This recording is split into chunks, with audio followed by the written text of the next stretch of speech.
Friends, this man joins pieces of wood together to make a board. Then he attaches wooden strips on all four corners and in the center using Fevicol glue.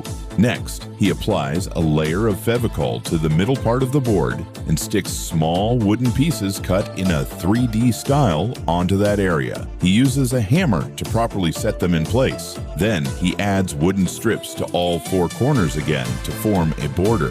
After that, he flips the board over and attaches legs to it in a stylish design using screws. And just like that, he turns it into a stunning table.